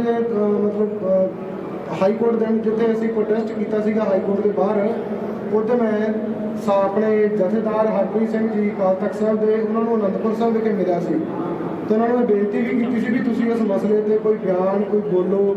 ਐਡਾ ਵੱਡਾ ਪੰਜਾਬ ਦੇ ਉੱਤੇ ਦਿਖਾਂਤ ਦੁਬਾਰਾ ਵਾਪਰਿਆ ਉਸ ਕੋਰਟਾਂ ਦੇ ਥਰੂ ਤਾਂ ਉਹਨਾਂ ਨੇ ਉਹ ਚੁੱਪੀ ਧਾਰੀ ਹੋਈ। ਅੱਜ ਤਕਰੀਬਨ 12 ਦਿਨ 15 ਦਿਨ ਹੋ ਚੱਲੇ ਆ 10 ਦਿਨ ਤਾਂ ਉਹਨਾਂ ਨੇ ਉਹਦੇ ਚੁੱਪੀ ਧਾਰੀ ਹੋਈ ਹੈ, ਕੋਈ ਉਹਨਾਂ ਦਾ ਬਿਆਨ ਨਹੀਂ ਆਇਆ। ਸੋ ਇੱਕ ਰਾਜਨੀਤਿਕ ਧਿਰ ਦੀ ਕਠਪੁਤਲੀ ਸਾਡੇ ਜਥੇਦਾਰ ਬਣ ਕੇ ਰਹਿ ਗਿਆ ਤੇ ਅਸੀਂ ਆਪਣੀਆਂ ਧਾਰਮਿਕ ਸੰਸਥਾਵਾਂ ਤੇ ਹੋਰ ਕੀ ਆਸ ਰੱਖਾਂਗੇ। ਸੋ ਅਸੀਂ ਜਥੇਦਾਰ ਰਣਜੀਤ ਸਿੰਘ ਜੀ ਦਾ ਪੂਰਾ ਸਮਰਥਨ ਕਰਦੇ ਹਾਂ ਤੇ ਜੋ ਅੱਗੇ ਕੌਮ ਦੇ ਨਾਲ ਇਹ ਸੰਦੇਸ਼ ਦੇਣਗੇ ਅੱਗੇ ਪ੍ਰੋਗਰਾਮ ਇਹਨਾਂ ਦੇ ਵਿੱਚ ਸ਼ਮੂਲੀਅਤ ਕਰਾਂਗੇ। ਵਾਹਿਗੁਰੂ ਜੀ ਕਾ ਖਾਲਸਾ ਵਾਹਿਗੁਰੂ ਜੀ ਕੀ ਫਤਿਹ। ਦੋਸਤੋ ਤੁਹਾਨੂੰ ਸਭ ਨੂੰ ਹੁਣ ਸਾਰੀ ਜਿਹੜੀ ਜਾਣਕਾਰੀ ਆ ਉਹ ਭਾਈ ਰਣਜੀਤ ਸਿੰਘ ਜੀ ਸਿੰਘ ਸਾਹਿਬ ਸਾਬਕ ਜਥੇਦਾਰ ਅਕਾਲ ਤਖਤ ਸਾਹਿਬ ਬਹੁਤ ਅੱਛੇ ਢੰਗ ਨਾਲ ਬਹੁਤ ਸਾਫ਼ ਸਪਸ਼ਟ ਤਰੀਕੇ ਨਾਲ ਉਹਨਾਂ ਨੇ ਤੁਹਾਨੂੰ ਜਾਣਕਾਰੀ ਦਿੱਤੀ ਆ 30 ਤਾਰੀਖ ਦੇ ਪ੍ਰੋਗਰਾਮ ਦੀ। ਮੈਂ ਸੰਖੇਪ ਤੌਰ ਤੇ ਕਹਿਣਾ ਚਾਹੁੰਦਾ ਕਿ ਇਹ ਜਿਹੜਾ ਫੈਸਲਾ ਆ ਇਹ ਜਿਹੜਾ ਕੁਦਰਤੀ ਇਨਸਾਫ ਹੈ ਨਾ, ਨੈਚੁਰਲ ਜਸਟਿਸ, ਇਹ ਉਹਦੇ ਬਿਲਕੁਲ ਉਲਟ ਆਇਆ ਔਰ ਜਿੱਦਾਂ ਪਹਿਲਾਂ ਜ਼ਿਕਰ ਕੀਤਾ ਗਿਆ ਕਿ ਕੋਰਟ ਨੇ ਉਹ ਰਿਲੀਫਸ ਦਿੱਤੀਆਂ ਜਿਹੜੀਆਂ ਕਿਸੇ ਨੇ ਪਲੀਡ ਹੀ ਨਹੀਂ ਕੀਤੀਆਂ, ਜਿਹੜੀ ਕਿਸੇ ਨੇ ਪ੍ਰੇਅਰ ਹੀ ਨਹੀਂ ਕੀਤੀ। ਮਿਸਾਲ ਦੇ ਤੌਰ ਤੇ ਬਾਦਲ ਪਰਿਵਾਰ ਨੂੰ ਕਲੀਨ ਚਿੱਟ ਦਿੱਤੀ, ਉਹਨਾਂ ਨੇ ਤਾਂ ਕੋਈ ਅਰਜ਼ੀ ਨਹੀਂ ਦਿੱਤੀ, ਉਹਨਾਂ ਨੇ ਤਾਂ ਕਿਹਾ ਹੀ ਨਹੀਂ ਕਿ ਅਸੀਂ ਦੋਸ਼ੀ ਹਾਂ, ਨਿਰਦੋਸ਼ ਹਾਂ ਜਾਂ ਅਸੀਂ ਬੇਗੁਨਾਹ ਹਾਂ। ਉਹਨਾਂ ਨੂੰ ਸੁਓ ਮੋਟੋ ਕਲੀਨ ਚਿੱਟ ਦੇਣ ਦੇ ਨਾਲ ਨਾਲ ਹੀ ਉਹ ਸ਼ੁਬਾ ਹੋ ਗਿਆ। ਅਗਰ ਉਹ ਅਫਸਰ ਤੇ ਸ਼ੁਬਾ ਕਰ ਰਹੇ ਨੇ ਕੋਰਟ ਕਿ ਇਹ ਪੋਲੀਟੀਕਲੀ ਮੋਟੀਵੇਟਡ ਹੈ ਤਾਂ ਇਹ ਸ਼ੁਬਾ ਉਹਨਾਂ ਦੇ ਉੱਤੇ ਵੀ ਪੂਰਾ ਢੁਕਦਾ ਇਸ ਫੈਸਲੇ ਨੂੰ ਜਦੋਂ ਤੁਸੀਂ ਅੱਛੀ ਤਰ੍ਹਾਂ ਪੜ੍ਹਦੇ ਹੋ। ਦੂਸਰਾ ਹੈਗਾ ਕਿ ਆਰਟੀਕਲ 226 ਜਿਹੜਾ ਸਿੰਘ ਸਾਹਿਬ ਜੀ ਨੇ ਕੋਟ ਕੀਤਾ, ਇਹ ਸਿਵਲ ਰਾਈਟ ਪਟੀਸ਼ਨ ਹੈ।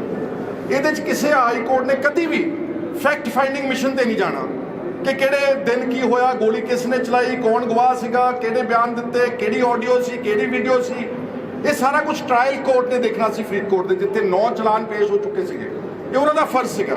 ਕਿਤੇ ਨਾ ਕਿਤੇ ਉਹਨਾਂ ਨੇ ਉਹਦੀ ਟ੍ਰਾਇਲ ਕੋਰਟ ਦੀ ਡਿਊਟੀ ਆਪਣੇ ਅਖਤਿਆਰ ਖੇਤਰ ਵਿੱਚ ਲਿਆ ਕੇ ਇਹ ਜਿਹੜਾ ਸਾਰਾ ਕੀਤਾ। ਇਹ ਇਸ ਕਰਕੇ ਅਗਰ ਮੈਂ ਲੀਗਲੀ ਗੱਲ ਕਰ ਰਿਹਾ ਤਾਂ ਇਹ ਲੀਗਲੀ ਅਨਟੈਨੇਬਲ ਤੇ ਇੱਕ ਪੂਰਾ ਇਹ ਅਪ੍ਰਵਾਨ ਫੈਸਲਾ ਜਿਹੜਾ ਮੈਂ ਕਹਿ ਸਕਦਾ ਹਾਂ। ਇਸੇ ਤਰ੍ਹਾਂ ਹੀ ਚਲਾਨ ਪੇਸ਼ ਹੋ ਚੁੱਕੇ ਸੀਗੇ once the challans are presented, it is the duty of the trial court to examine each and every witness. ਕਿਸੇ ਅਕਿਊਜ਼ ਨੂੰ ਅਗਰ ਫਰਜ਼ ਕਰੋ ਕੋਈ ਗੁਨਾਹ, ਅਗਰ ਉਹਨੂੰ ਕੋਈ ਦੁੱਖ ਹੈ ਕਿ ਮੇਰੇ ਨਾਲ ਬੇਇਨਸਾਫੀ ਹੋ ਰਹੀ ਹੈ, ਧੱਕਾ ਹੋ ਰਿਹਾ, ਉਹ ਟ੍ਰਾਇਲ ਕੋਰਟ ਕੋ ਜਾ ਸਕਦਾ ਸੀਗਾ। ਲੇਕਿਨ ਇਸ ਕੇਸ ਵਿੱਚ ਜਦੋਂ ਸੁਖਰਾਜ ਸਿੰਘ ਉਹਨਾਂ ਨੇ ਦੱਸਿਆ ਕਿ ਛੋਟੇ ਜਿਹੇ ਮੁਲਾਜ਼ਮ ਕਰੋੜਾਂ ਰੁਪਏ ਦੇ ਵਕੀਲ ਖੜੇ ਕਰਕੇ ਜਦੋਂ ਕੋਰਟ ਵਿੱਚ ਪਹੁੰਚਦੇ ਨੇ, ਤੁਹਾਨੂੰ ਉਹ ਪਿਛਲੀ ਤਸਵੀਰ ਜਿਹੜੀ ਆ ਤਾਕਤਵਰ ਲੋਕਾਂ ਦੀ ਉਹ ਸਾਫ਼ ਤੇ ਸਪਸ਼ਟ ਜਿਹੜੀ।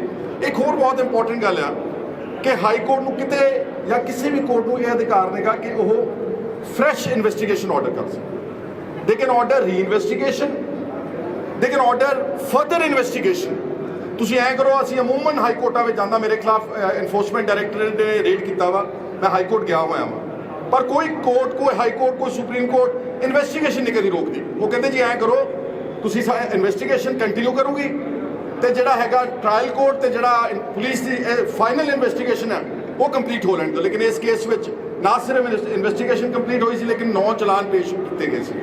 ਇਸ ਲਈ ਮੈਂ ਇਹ ਕਹਿਣਾ ਚਾਹੁੰਦਾ ਵਾਂ ਕਿ ਬਹੁਤ ਦੁਖਦਾਈ, ਇਹ ਇਨਸਾਨੀਅਤ ਨੂੰ ਵਲੂੰਦਰਨ ਵਾਲਾ ਫੈਸਲਾ ਵਾ। ਨਾ ਸਿਰਫ ਸਿੱਖਾਂ ਨੂੰ, ਦੁਨੀਆ ਭਰ 'ਚ ਬੈਠੇ ਜਿਹੜੇ ਇਨਸਾਫ ਦੀ ਗੁਹਾਰ ਲਾਉਂਦੇ ਨੇ, ਇਨਸਾਫ ਪਸੰਦ ਹਰ ਵਿਅਕਤੀ ਤੇ ਗੁਰੂ ਨਾਨਕ ਨਾਮ ਲੇਵਾ, ਇਹਦੇ ਨਾਲ ਬਹੁਤ ਉਹਨਾਂ ਦੇ ਦਿਲਾਂ ਵਿੱਚ ਬਹੁਤ ਦੁੱਖ ਤੇ ਰੰਜ ਪੈਦਾ ਹੋਇਆ ਵਾ।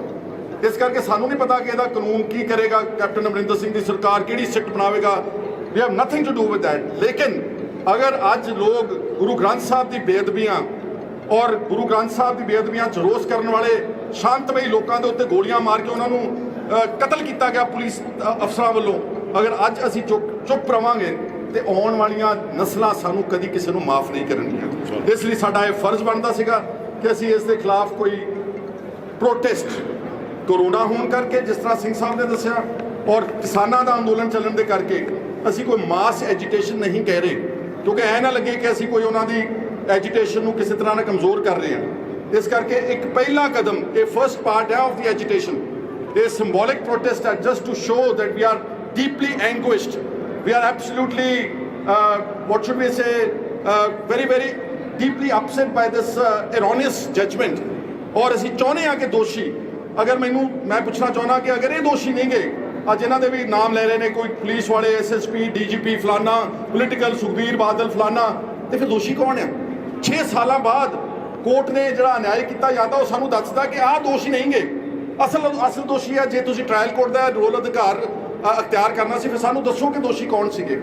ਇਸ ਲਈ ਇਹ ਗੱਲ ਬਹੁਤ ਮਾੜੀ ਹੋਈ ਆ, ਔਰ ਜਿਹੜਾ ਸਿੰਘ ਸਾਹਿਬ ਨੇ ਇਹ ਫੈਸਲਾ ਸੁਣਾਇਆ, ਇਹਦੀ ਅਸੀਂ ਡਟ ਕੇ ਤਾਇਦ ਕਰਦੇ ਹਾਂ। ਔਰ ਮੈਂ ਦੁਨੀਆ ਭਰ 'ਚ ਬੈਠੇ ਸਮੂਹ ਇਨਸਾਫ ਪਸੰਦ ਲੋਕਾਂ ਨੂੰ ਕਹਿ ਰਿਹਾ, ਇਨਸਾਫ ਪਸੰਦ ਨੂੰ, ਚਾਹੇ ਉਹ ਕੋਈ ਵਰਗ ਦੇ ਲੋਕ ਨੇ, ਕਿ ਜਿੱਥੇ ਤੁਸੀਂ ਬੈਠੇ ਦੇਖ ਸਕਦੇ ਹੋ, ਤੁਸੀਂ ਇਸ ਜਿਹੜਾ ਕੋਟਕਪੂਰੇ ਇਹਨਾਂ ਨੇ ਖੁਦ ਹਾਈ ਕੋਰਟ ਦੀ ਜੱਜਮੈਂਟ ਨੂੰ ਜਿਹੜਾ ਉਸ ਨੂੰ ਉਹਨਾਂ ਨੇ ਇਸ ਨੂੰ ਸਾੜ ਕੇ ਪ੍ਰੋਟੈਸਟ ਕਰਨਾ, ਤੁਸੀਂ ਆਪਣੇ ਆਪਣੇ ਪਿੰਡ, ਆਪਣੇ ਆਪਣੇ ਘਰ, ਆਪਣੇ ਆਪਣੇ ਚੁਬਾਰੇ, ਆਪਣੇ ਆਪਣੇ ਵਿਦੇਸ਼ਾਂ 'ਚ ਘਰਾਂ ਦੇ ਵਿੱਚ ਬੈਠ ਕੇ ਇੱਕ ਸ਼ਾਰਟ ਕਲਿੱਪ ਵੀਡੀਓ ਇਸ ਜੱਜਮੈਂਟ ਨੂੰ ਤੁਸੀਂ ਈਜ਼ੀਲੀ ਗੂਗਲ ਤੋਂ ਡਾਊਨਲੋਡ ਕਰ ਸਕਦੇ। ਬਹੁਤ ਸਾਰੇ WhatsApp ਦੇ ਗਰੁੱਪਾਂ ਵਿੱਚ ਹੁਣੇ ਵਾਇਰਲ ਹੋ ਜਾਣੀ ਹੈ ਇਹ ਜੱਜਮੈਂਟ। ਤੁਸੀਂ ਇਸ ਨੂੰ ਸਾੜ ਕੇ ਸਿੰਬੋਲਿਕ ਤੌਰ ਦੇ ਉੱਤੇ ਪ੍ਰੋਟੈਸਟ ਕਰੋ, ਤਾਂ ਜੋ ਇਸ ਦੇਸ਼ ਦੀ ਰਾਜ ਕਰਨ ਵਾਲੇ ਸੱਤਾ ਧਿਰਾਂ ਨੂੰ, ਚਾਹੇ ਉਹ ਕੇਂਦਰ ਆ ਤੇ ਚਾਹੇ ਉਹ ਪੰਜਾਬ ਆ ਤੇ ਚਾਹੇ ਇਸ ਦੇਸ਼ ਦੇ ਚੀਫ ਜਸਟਿਸ ਨੇ, ਉਹਨਾਂ ਤੱਕ ਸੁਣਿਆ ਜਾਵੇ ਕਿ ਇਸ ਤਰ੍ਹਾਂ ਲੋਕਾਂ ਦੇ ਜਜ਼ਬਾਤਾਂ ਦੇ ਨਾਲ ਖਿਲਵਾੜ ਨਹੀਂ ਕੀਤੀ ਜਾ ਸਕਦੀ। ਲਾਸਟ ਮੈਂ ਕਹਿਣਾ ਚਾਹੁੰਦਾ ਕਿ ਸਾਰੀ ਜਥੇਬੰਦੀਆਂ ਨੂੰ ਜਿਹੜੀਆਂ ਅੱਜ ਦੇਖੋ ਇੱਕਦਮ ਇੰਨੇ ਸ਼ਾਰਟ ਨੋਟਿਸ ਦੇ ਸਭ ਨੂੰ ਬੁਲਾਇਆ ਨਹੀਂ ਜਾ ਸਕਦਾ, ਸਾਰੀਆਂ ਹੀ ਅੰਦਰੋਂ ਸਤਾਈਆਂ ਹੋਈਆਂ ਨੇ, ਦੁਖੀ ਨੇ। ਸਾਡੀ ਸਾਰਿਆਂ ਦੀ ਇਹ ਕਾਲ ਹੈ ਸਾਰੀਆਂ ਜਥੇਬੰਦੀਆਂ ਨੂੰ ਕਿ ਤੁਸੀਂ ਸਾਡੇ ਇਸ ਪ੍ਰੋਗਰਾਮ ਜਿਹੜਾ ਐਲਾਨਿਆ ਗਿਆ ਸ਼ਾਰਟ ਨੋਟਿਸ ਤੇ, ਇਹਦਾ ਤੁਸੀਂ ਸਾਰੇ ਸਪੋਰਟ ਕਰੋ। ਜਿਹੜਾ ਤੁਸੀਂ ਇਸ ਤੋਂ ਬਾਅਦ ਕੋਈ ਇਕੱਠੇ ਹੋ ਕੇ ਹੋਰ ਪ੍ਰੋਗਰਾਮ ਐਲਾਨੋਗੇ, ਅਸੀਂ ਸਾਰੇ ਮਿਲ ਕੇ ਤੁਹਾਡਾ ਸਭ ਦਾ ਇਹਨਾਂ ਦਾ ਸਮਰਥਨ ਕਰਾਂਗੇ। ਆਪਾਂ ਸਾਰੇ ਇਸ ਮਸਲੇ ਦੇ ਉੱਤੇ ਇਕਜੁੱਟ ਰਹਿ ਕੇ ਇਸ ਨੂੰ, ਔਰ ਅਖੀਰ 'ਚ ਇਸ ਦੀ ਸਾਰੀ ਅਗਵਾਈ ਧਾਰਮਿਕ ਲੀਡਰਸ਼ਿਪ ਕਰੇਗੀ। ਅਸੀਂ ਸਿਰਫ, ਕਿਉਂਕਿ ਮੈਂ ਦੇਖ ਰਿਹਾ ਸੀਗਾ ਕਿ ਉੱਠਿਆ ਨਹੀਂ, ਕੋਈ ਬੋਲਿਆ ਨਹੀਂਗਾ, ਸਾਡਾ ਸਿਰਫ ਕੰਮ ਕਰਨ ਮਕਸਦ ਸੀਗਾ ਟੂ ਆਰਗੇਨਾਈਜ਼ ਐਂਡ ਚਾਹੇ ਉਹ ਪਰਮਿੰਦਰ ਸਿੰਘ ਢੀਂਡਸਾ, ਚਾਹੇ ਅਸੀਂ ਹਾਂ ਤੇ ਚਾਹੇ ਰਣਜੀਤ ਸਿੰਘ ਤਲਵੰਡੀ ਜਾਂ ਹੋਰ ਪੋਲੀਟੀਕਲ, ਅੱਜ ਕੁਝ ਆਮ ਆਦਮੀ ਪਾਰਟੀ ਦੇ ਆਗੂ ਵੀ ਆਏ ਹੋਏ ਨੇ, ਮੈਂ ਉਹਨਾਂ ਦਾ ਵੀ ਸ਼ੁਕਰੀਆ ਅਦਾ ਕਰਦਾ। ਹੋਰ ਬੱਬੀ ਬਾਦਲ ਜੀ ਆਏ ਨੇ, ਬੈਂਸ ਬ੍ਰਦਰਜ਼ ਦੇ ਆਦਮੀ ਆਏ ਹੋਏ ਨੇ, ਉਹਨਾਂ ਦੇ ਰਿਪਰੈਜ਼ੈਂਟੇਟਿਵ, ਬਹੁਤ ਸਾਰੀਆਂ ਜਥੇਬੰਦੀਆਂ, MLA ਕਮਾਲੂ ਸਾਹਿਬ, ਜਗਦੇਵ ਸਿੰਘ ਜੀ, ਪਿਰਮਲ ਸਿੰਘ MLA ਭਦੌੜ, ਔਰ ਹੋਰ ਬਹੁਤ ਸਾਰੇ ਲੋਕ ਆਏ ਨੇ। ਮੈਂ ਸਭ ਦਾ ਨਾਮ ਲੈਣ ਲੱਗਿਆ ਤਾਂ ਬਹੁਤ ਅੱਗੇ ਚੱਲ ਜਾਣੀ ਗੱਲ। ਸਭ ਨੂੰ ਕਾਲ ਆ ਕਿ ਪਰਸੋਂ ਵਾਲੇ ਪ੍ਰੋਗਰਾਮ 30 ਤਾਰੀਖ ਦਿਨ ਸ਼ੁੱਕਰਵਾਰ ਠੀਕ 11 ਵਜੇ ਜਿਹੜੇ ਤਾਂ ਕੋਟਕਪੂਰੇ ਆ ਸਕਦੇ, ਮਾਲਵੇ ਦੇ ਉਹ ਹੁਮਾ ਕੇ ਕੋਟਕਪੂਰਾ ਸਾਹਿਬ ਦੇ ਚੌਂਕ ਵਿੱਚ ਪਹੁੰਚੋ। ਤੇ ਜਿਹੜੇ ਉੱਥੇ ਨਹੀਂ ਆ ਸਕਦੇ ਉਹ ਆਪਣੇ ਆਪਣੇ ਘਰਾਂ ਦੇ ਵਿੱਚ, ਆਪਣੇ ਆਪਣੇ ਪਿੰਡਾਂ 'ਚ, ਆਪਣੇ ਆਪਣੇ ਕਸਬਿਆਂ 'ਚ, ਆਪਣੇ ਆਪਣੇ ਵਿਦੇਸ਼ਾਂ 'ਚ ਬੈਠੇ ਇਸ ਨੂੰ ਜ਼ਰੂਰ ਸਾੜਨ, ਤਾਂ ਜੋ ਲੋਕਾਂ ਦੇ ਵਿੱਚ ਇੱਕ ਬਹੁਤ ਠੋਸ ਪ੍ਰਭਾਵ ਜਿਹੜਾ ਪਹੁੰਚਾ ਸਕੇ। ਸੋ ਤੁਹਾਡਾ ਸਾਰਿਆਂ ਦਾ ਬਹੁਤ ਬਹੁਤ ਸ਼ੁਕਰੀਆ। ਇੱਕ ਵਾਰ ਜਕਾਰਾ ਛੱਡਿਓ ਜੀ, ਜਰਾ ਤਗੜੇ ਹੋ ਕੇ ਇਸ ਨੂੰ।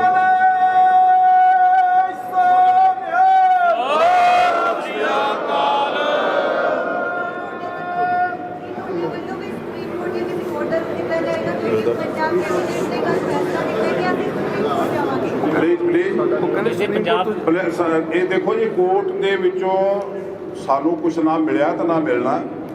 ਸਾਡੀ ਕੋਰਟ ਅਕਾਲ ਪੁਰਖ ਸੱਚੇ ਵਾਹਿਗੁਰੂ ਦਾ ਦਰ ਆ ਤੇ ਸਿੱਖਾਂ ਦੇ ਹਿਰਦੇ ਆ। ਸਿੱਖਾਂ ਦੇ ਹਿਰਦਿਆਂ ਤੱਕ ਅਸੀਂ ਗੱਲ ਪਹੁੰਚਾਵਾਂਗੇ ਆਪਣੀ ਐਪਲੀਕੇਸ਼ਨ ਦੇ ਕੇ।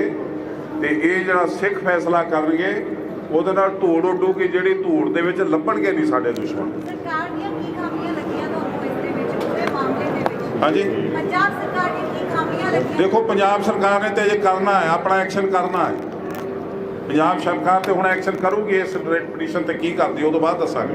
ਜੀ ਜਿਹੜਾ ਤੁਹਾਨੂੰ ਪ੍ਰਦਰਸ਼ਨ ਕਰਨ ਜਾ ਰਹੇ ਹੋ ਹਾਈ ਕੋਰਟ ਦੇ ਫੈਸਲੇ ਦੇ ਖਿਲਾਫ ਕਰਨ ਜਾ ਰਹੇ ਹੋ? ਨਾ ਹਾਂ, ਹਾਈ ਕੋਰਟ ਦੇ ਫੈਸਲੇ, ਜੁਡੀਸ਼ਰੀ ਸਿਸਟਮ ਦੇ ਖਿਲਾਫ, ਹਾਈ ਕੋਰਟ ਦੇ ਜਸਟਿਸ ਦੇ ਖਿਲਾਫ, ਰਾਜਵੀਰ ਸਿੰਘ ਸਹਿਬਾਵਤ ਦੇ ਖਿਲਾਫ, ਪੋਲੀਟੀਕਲੀ ਮੋਟੀਵੇਟਡ ਫੈਸਲੇ ਦੇ ਖਿਲਾਫ। ਇਹ ਜਿਹੜਾ ਇੱਕ ਫੈਸਲੇ ਦੇ ਖਿਲਾਫ ਹੀ ਪ੍ਰਦਰਸ਼ਨ ਹੋਣ ਜਾ ਰਿਹਾ ਜਾਂ ਪੰਜਾਬ ਇੱਕ ਫੈਸਲਾ, ਇਹ ਇੱਕ ਫੈਸਲਾ, ਇਸੇ ਫੈਸਲੇ ਸਾਡੀ ਜਾਨ ਨਿਕਲ ਗਈ ਯਾਰ, ਤੂੰ ਕਹਿੰਦਾ ਇੱਕ ਫੈਸਲਾ, ਨਹੀਂ, ਇਸੇ ਫੈਸਲੇ ਦੇ ਖਿਲਾਫ, ਇਸੇ ਫੈਸਲੇ ਦੇ ਖਿਲਾਫ। ਪੰਜਾਬ ਸਰਕਾਰ ਦਾ ਤੁਹਾਨੂੰ ਕੋਈ ਕਸੂਰ ਨਹੀਂ ਲੱਗਦਾ? ਦੇਖੋ ਜੀ, ਇੱਕ ਜਸਟਿਸ ਦੀ ਜਿਹੜੀ ਕਲਮ ਚੱਲੀ ਆ, ਜਿਹੜੀ ਹਾਈ ਕੋਰਟ ਦੀ ਮੋਹਰ ਆ, ਪਹਿਲੀ ਉਹਦੀ ਆ, ਨਾ ਕਿ ਤੁਹਾਡੀ ਜਾਂ ਸਾਡੀ। ਪਰ ਕੇਸ ਲੜਨ ਵਾਲੇ ਵਕੀਲ ਤਾਂ ਪੰਜਾਬ ਸਰਕਾਰ ਦੀ ਹੈ ਨਾ, ਜਿਨ੍ਹਾਂ ਨੇ ਇਸ ਚੀਜ਼ ਹੱਦ ਹੋ ਗਈ ਯਾਰ, ਹੱਦ ਹੋ ਗਈ। ਮੈਂ ਤੁਹਾਨੂੰ ਦੱਸ ਰਿਹਾ ਕਿ ਇੱਕ ਜੱਜ ਬਣਾਉਣ ਵਾਲੇ ਸਾਡੇ ਲੀਡਰ, ਇਸ ਜੱਜ ਨੂੰ ਬਣਾਉਣ ਵਾਲੇ ਸਾਡੇ ਲੀਡਰ ਚਟਾਲਾ ਭਰਾ ਤੇ ਸਾਡੇ ਬਾਦਲ, ਤੇ ਉਹ ਜੱਜ ਬਣ ਕੇ ਇਹਨਾਂ ਦੀ ਪੁਸ਼ਪਨਾਹੀ ਕਰ ਰਿਹਾ।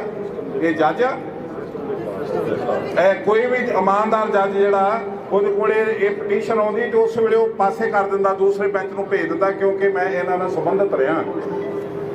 ਤੁਸੀਂ ਮੇਰੇ ਪੜੋਸ 'ਚ ਰਹਿੰਦੇ ਹੋ, ਤੁਸੀਂ ਜੱਜ ਹੋ, ਮੇਰਾ ਕੇਸ ਤੁਹਾਡੇ ਕੋਲ ਆ ਜੇ, ਤੁਸੀਂ ਉਸੇ ਟਾਈਮ ਪਾਸੇ ਕਰ ਦਿੰਦੇ ਹੋ ਕਿ ਨਹੀਂ ਮੈਂ ਇਹਨਾਂ ਨੂੰ ਨਿੱਜੀ ਤੌਰ ਤੇ ਜਾਣਦਾ, ਇਹਦਾ ਅਸਰ ਪੈ ਸਕਦਾ। ਕੁੰਵਰ ਵਿਜੇ ਪ੍ਰਤਾਪ ਦੇ ਅਸਤੀਫੇ ਨੂੰ ਕਿਸ ਤਰ੍ਹਾਂ ਦੇਖਦੇ ਹੋ? ਤੁਹਾਨੂੰ ਲੱਗਦਾ ਕਿ ਉਹਦੇ ਨਾਲ ਵੀ ਕਿਤੇ ਨਾ ਕਿਤੇ? ਦੇਖੋ ਜੀ, ਉਹਨਾਂ ਦਾ ਜਿਹੜੇ ਅਫਸਰਸ਼ਾਹੀ ਆ ਜਾਂ ਜਿਹੜੀ ਉਹਨਾਂ ਦੀ ਆਪਣੀ ਫੀਲਡ ਹੈ, ਉਹਨਾਂ ਦੀ ਜਾਣਕਾਰੀ ਉਹਨਾਂ ਕੋਲ ਆਊਗੀ। ਸਾਨੂੰ ਤੇ ਇਹ ਲੱਗਦਾ ਹੈ ਕਿ ਇੱਕ ਇਨਵੈਸਟੀਗੇਸ਼ਨ ਹੋ ਕੇ ਲੋਅਰ ਕੋਰਟ 'ਚ ਜਾ ਚੁੱਕੀ ਹੈ, ਲੋਅਰ ਕੋਰਟ ਨੇ ਐਕਸੈਪਟ ਕੀਤੀ ਆ, ਤੇ ਆਖਰੀ ਚਲਾਨ ਜਾਣਾ ਸੀਗਾ ਬਾਦਲਾਂ ਦੇ ਖਿਲਾਫ। ਉਸ ਤੋਂ ਪਹਿਲਾਂ ਇਹ ਜੱਜ ਨੇ ਰਾਹ ਬੰਦ ਕਰ ਦਿੱਤਾ, ਹਾਈ ਕੋਰਟ ਨੇ, ਉਹ ਵੀ ਸਿਵਲ ਰੇਟ ਪਟੀਸ਼ਨ 'ਚ। ਇਹ ਨਾ ਤੇ ਇਹ ਕਿਸੇ ਵੀ ਕੋਰਟ ਦਾ ਦੇ ਵਿਰੁੱਧ ਫੈਸਲੇ ਦੇ ਵਿਰੁੱਧ ਅਪੀਲ ਸੀ, ਨਾ ਰਿਵੀਜ਼ਨ ਪਟੀਸ਼ਨ ਸੀ, ਇਹ ਸਿਵਲ ਰੇਟ ਪਟੀਸ਼ਨ ਹੈ।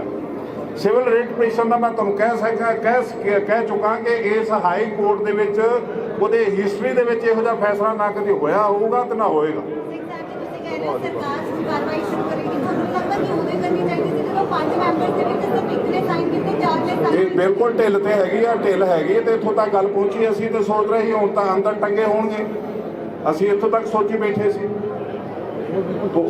ਅਸੀਂ ਜਿਹੜਾ ਸਾਡਾ ਹਿਰਦਾ, ਸਾਡੀ ਵੇਦਨਾ, ਸਾਡੀ ਪੀੜਾ ਹੈ, ਉਹ ਜਿਹੜੀ ਅਸੀਂ ਤੁਹਾਨੂੰ ਦੱਸ ਦਿੱਤੀ ਆ, ਤੇ ਇਸ ਪੀੜਾ ਨੂੰ ਉਜਾਗਰ ਕਰਾਂਗੇ ਅਸੀਂ ਪਰਸੋਂ 3 ਤਰੀਕ ਨੂੰ 11 ਵਜੇ ਸ਼ੁੱਕਰਵਾਰ। ਜਥੇਦਾਰ ਸਾਹਿਬ, ਤੁਸੀਂ 3 ਤਰੀਕ ਸ਼ੁੱਕਰਵਾਰ। ਜਥੇਦਾਰ ਸਾਹਿਬ, ਤੁਸੀਂ ਗੱਲ ਕਹੀ ਹੈਗੀ ਹੈ ਕਿ ਜੇ ਇਹ ਜਿਹੜੇ ਦੋਸ਼ੀ ਨੇ ਜੇ ਜੇਲ੍ਹਾਂ 'ਚ ਨਹੀਂ ਸੁੱਟੇ ਗਏ ਤੇ ਅਸੀਂ ਉਹਨਾਂ ਨੂੰ ਟਾਰਗੇਟ ਕਰਾਂਗੇ। ਨਹੀਂ, ਮੈਂ ਮੇਰੇ ਮੂੰਹ ਦੇ ਲਫ਼ਜ਼ ਨਹੀਂ ਜਿਹੜੇ ਤੁਸੀਂ ਆਪਣੇ ਮੈਨੂੰ ਪਾ ਦਿੱਤੇ ਨਾ ਮੇਰੇ ਮੂੰਹ 'ਚ, ਮੇਰੇ ਮੂੰਹ ਦੇ ਲਫ਼ਜ਼ ਨਹੀਂ। ਮੈਂ ਇੰਨੇ ਬੰਦੇ ਖੜੇ, ਲਫ਼ਜ਼ ਮੇਰੇ ਮੂੰਹ ਦੇ ਨਹੀਂ। ਤੁਸੀਂ ਨਹੀਂ ਕਿਹਾ ਥੋੜੀ ਦੇਰ ਪਹਿਲਾਂ ਕਿ ਟਾਰਗੇਟ ਤੁਸੀਂ ਆਦ ਹੋ ਗਈ ਜਾਂ ਟਾਰਗੇਟ ਦਾ ਮਤਲਬ ਹੁੰਦਾ ਨਿਸ਼ਾਨਦੇਹੀ। ਨਿਸ਼ਾਨਦੇਹੀ ਤੁਸੀਂ ਹੁਣ ਮੇਰੇ ਮੂੰਹ 'ਚ ਪਾ ਕੇ ਨਾ ਤੇ ਉਹ ਅੱਤਵਾਦ ਨਾ ਲਿਆਓ। ਮੈਂ ਤੁਹਾਡੇ ਮੂੰਹ 'ਚ ਨਹੀਂ ਮਾਰਿਆ, ਤੁਹਾਡੀ ਪ੍ਰੈਸ ਗਵਾਹ ਜੇ। ਮੈਂ ਜੋ ਕੁਛ ਕਿਹਾ ਨਾ, ਮੈਂ ਜੋ ਕੁਛ ਕਿਹਾ ਡੰਕੇ ਦੀ ਜੋੜ ਤੇ ਮੰਨੂਗਾ। ਨਹੀਂ, ਮੈਂ ਤੁਹਾਡੇ ਵਰਡ ਕਲੈਰੀਫਾਈ ਕਰਨ ਦੀ ਕੋਸ਼ਿਸ਼ ਕਰ ਰਿਹਾ। ਸਿਆਸੀ ਤੌਰ ਤੇ ਯਾਰ ਸਿਰਫ ਇਹ ਟਾਰਗੇਟ ਦਾ ਮਤਲਬ ਹੈ ਕਿ ਉਹਨੂੰ ਨਿਸ਼ਾਨੇ ਤੇ ਲਿਆਉਣਾ, ਲੋਕਾਂ ਨੂੰ ਦੱਸਣਾ ਕਿ ਸਾਡਾ ਅਸਲ ਦੁਸ਼ਮਣ ਆ।